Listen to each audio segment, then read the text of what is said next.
प्रसरण से संबंधित एक्सरसाइज का ये दूसरे नंबर का प्रश्न है। n प्राकृतिक संख्याओं का प्रसरण ज्ञात कीजिए एनसीईआरटी किताब से। तो n प्राकृतिक संख्याओं के लिए ये सारणी बनाई गई है। प्रसरण निकालने के दो सूत्र होते हैं। एक तो है सिग्मा डी स्क्वायर बटे एन। डी कहते हैं विचलन। विचलन का मतलब है दिए गए पदों में से माध्य निकाल के घटा दीजिए, जो आ जाएगा उसे विचलन कहते हैं, और उनका वर्ग कर लीजिए तो वो डी स्क्वायर हो जाएगा।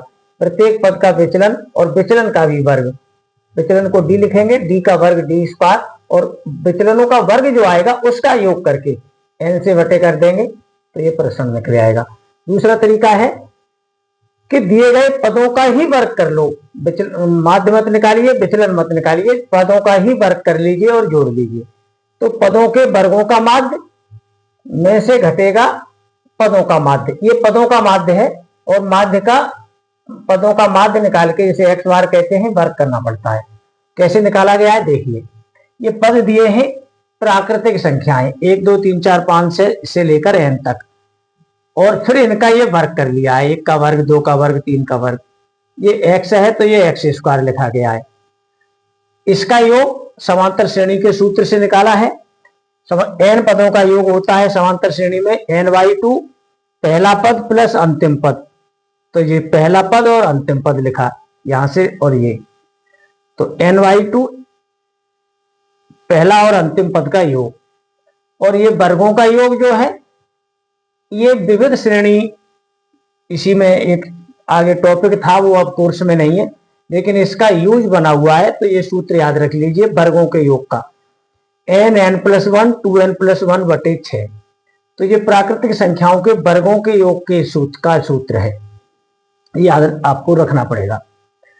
तो प्रसरण का ये दूसरे नंबर का सूत्र है, सिग्मा स्क्वायर से इसे व्यक्त करते हैं। तो सिग्मा एक्स स्क्वायर बटे एन माइनस सिग्मा एक्स बटे एन का होल स्क्वायर।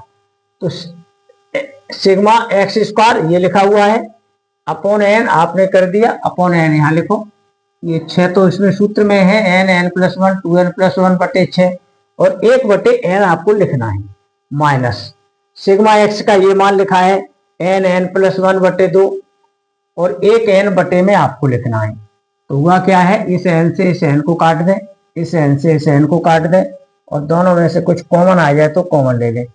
एक तो n+1 आया और बटे में से 2 कॉमन ले रहे हैं, तो यहाँ बटे में 3 बच गए और ऊपर बच गया 2n+1 माइनस, यहाँ ये होल स्क्वायर है, n+1 कॉमन आने पर भी n+1 रह जाएगा क्योंकि स्क्वायर है, बटे में से 2 कॉमन आने पर भी 2 रह जाएगा। इनका लासापा ले लेंगे, इनको ऐसे ही रखेंगे,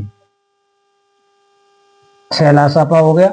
2 का इनमें पूरे में गुणा, 3 का इधर गुणा, 2 का गुणा करते हैं 4n+2 माइनस 3 का इधर 3n-3, सब मिला के नीचे तो मुझे 12 दिख रहे हैं। ये n+1 आया, और ये क्या हुआ ये देखते हैं अभी। 4n में से 3n, 1n बचा, और 2 में से 3 गए, माइनस का 1 बचा। तो ये ऊपर वर्गांतर दिख रहा है a + b a - b की तरह। तो n² - 1 अपॉन 12, इस तरह से ये प्रश्न का उत्तर है। पूरा प्रश्न हुआ है। धन्यवाद।